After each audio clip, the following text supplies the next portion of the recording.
गौतम बुद्ध हमेशा अपने शिष्यों से कहा करते थे कि हमारी जीभ दुनिया का सबसे तेज चाकू है और दुनिया में सबसे खतरनाक हथियार हमारे शब्द हैं, जो बिना किसी खून खराबे के लोगों को अंदर ही अंदर मार सकते हैं। हमारे शब्द हमारी ताकत है, लेकिन यह कमजोरी भी हो सकती है अगर हमें नहीं पता कि कब, कहां और कितना बोलना है। यदि हम सही समय पर सही इरादे से सही शब्दों का प्रयोग करते हैं तो यह हमें एक सफल व्यक्ति बनाते हैं, लेकिन अगर हम सही समय पर सही इरादे से सही शब्दों का प्रयोग नहीं करते हैं तो यह हमारे जीवन को नर्क से भी बदतर बना सकते हैं। तो आज मैं आपको मौन पर एक कहानी सुनाऊंगा और यह कहानी आपकी जिंदगी बदलने वाली है। यह कहानी आपको मौन की शक्ति का एहसास कराने जा रही है। जापान में एक बहुत प्रसिद्ध बौद्ध भिक्षु थे जिनका नाम दीझाई था। वह दुनिया के शोरगुल से दूर जंगल में अकेला रहता था और वह बहुत ही ध्यान मग्न व्यक्ति था, इसलिए वे पूरे जापान में बहुत प्रसिद्ध थे। और एक दिन उनके पास एक राजकुमार आया। प्रिय साधु, मैं हमेशा थका हुआ, निराश और परेशान महसूस करता हूं। मेरा मन बहुत बेचैन रहता है।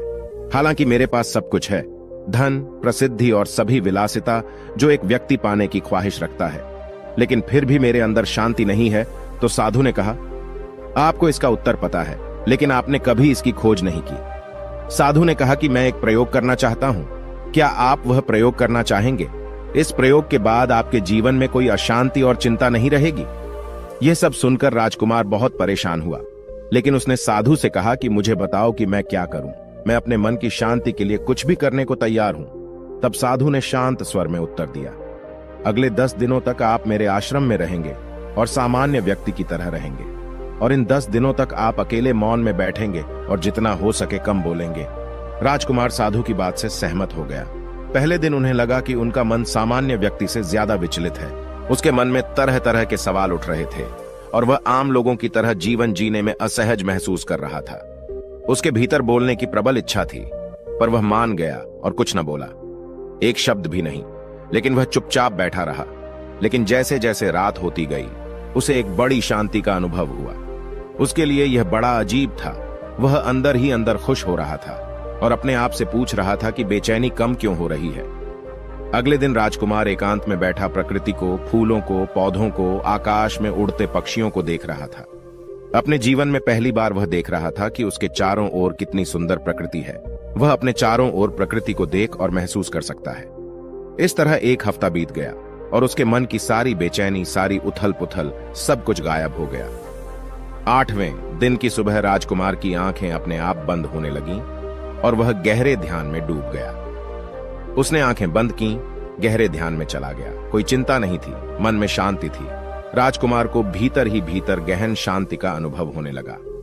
बाकी के 2 दिन गहरे ध्यान में बिताने के बाद राजकुमार खुद को एक बौद्ध भिक्षु के सामने पेश करता है। राजकुमार ने साधु से कहा कि प्रिय साधु, मुझे उत्तर मिला कि मेरा मन इतना अशांत क्यों है। उन्होंने कहा कि मुझे पता चला कि मेरा मन इतना विचलित और अशांत क्यों था। फिर उन्होंने पूछा, बताओ क्या जवाब मिला। राजकुमार ने कहा कि मैं जरूरत से ज्यादा बातें करता था और दिन भर लोगों पर ऊर्जा बर्बाद करता था और उनके बारे में अकेले ही सोचता था और ज्यादातर समय उनके बारे में नकारात्मक ही सोचता था। इस प्रकार मेरा समय नष्ट हो रहा था और अधिक बातें करने और सोचने से मेरा मन अशांत हो गया था।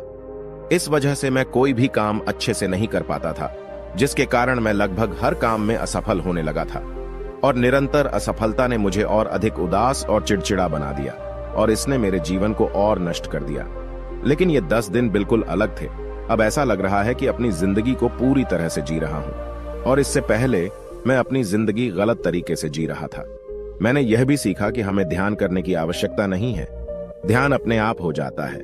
और ध्यान से मैंने पहली बात यह सीखी कि किसी के जीवन में सबसे महत्वपूर्ण घटना स्वयं को जानना है। बौद्ध भिक्षु ने कहा कि आप ही नहीं, दुनिया में ज्यादातर लोग जरूरत से ज्यादा बोलते हैं।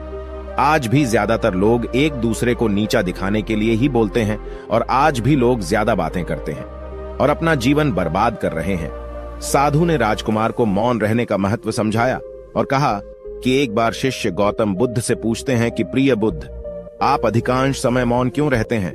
बुद्ध ने कहा, मैं गहराई में मौन रहता हूं। मौन स्वयं को जानने की पहली सीढ़ी है। यदि आप मौन नहीं रह सकते हो तो स्वयं को जानना असंभव है। स्वयं को जानने की पहली सीढ़ी मौन है। जितना जरूरी हो उतना ही बोलें और आप पाएंगे कि 90% बोलना हानिकारक होता है। नहीं बोलते तो अच्छा था। 90% मुश्किलें कम हो जाएंगी अगर लोग थोड़ा सा चुप हो जाएं, झगड़े कम हो जाएं, अशांति कम हो जाए, फेंकना कम हो जाए। बस तुम दोनों चुप रहना सीख जाओ। दुनिया में बहुत सारी मुसीबतें सिर्फ बोलने से पैदा हो जाती हैं। जो मौन रहना जानता है वो भीड़ में भी अकेले रहने का हुनर जानता है। एकांत में मनुष्य स्वर्ग भी है। दूसरों की उपस्थिति बेचैनी पैदा करती है।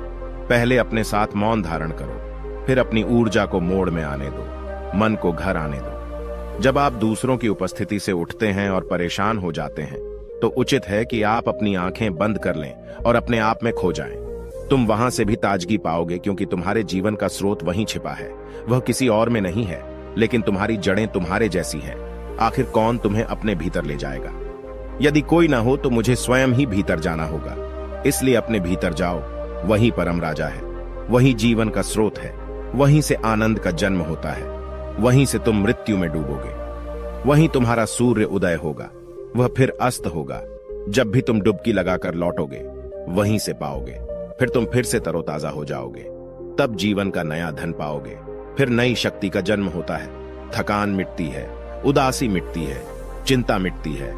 जैसे कोई नहाकर आता है तो शरीर शीतल हो जाता है, शांत हो जाता है, वैसे ही भीतर से कोई वापस आता है तो मौन में स्नान करके लौट आता है तो पूरा व्यक्तित्व शांत हो जाता है और मन आनंदित हो जाता है। जब आप आंतरिक मोह की उस ऊंचाई पर पहुंच जाएंगे तो आप पाएंगे कि आपका मन बोलने से भी नहीं बनता। वह निरंतर तुम्हारे भीतर बैठी उसकी एक अंतर्धारा बनी रहती है। तुम बोलो लेकिन अपने को मत छोड़ो। आप शब्दों का प्रयोग भी करते हैं लेकिन अपनी चुप्पी नहीं तोड़ सकते। तब तुम्हारी वाणी में सुगंध होगी, फिर तुम्हारी वाणी में विशालता होगी, जो तुम्हारे बोलने का संगीत होगा। सब ठीक हो जाएगा। आप बोलेंगे तो दूसरे ठंडे पड़ जाएंगे।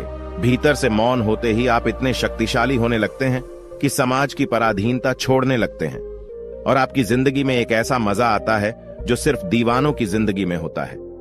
आपके चेहरे पर एक नई चमक आ जाती है, आपकी आंखें किसी और चमक से भर जाती है और आप असीम शांति के सागर में डूबने लगें। ऐसा कहकर उन्होंने अपनी बात समाप्त की। दोस्तों, आपने भी अनुभव किया होगा कि ज्यादा बातें करने से मन शांत हो जाता है।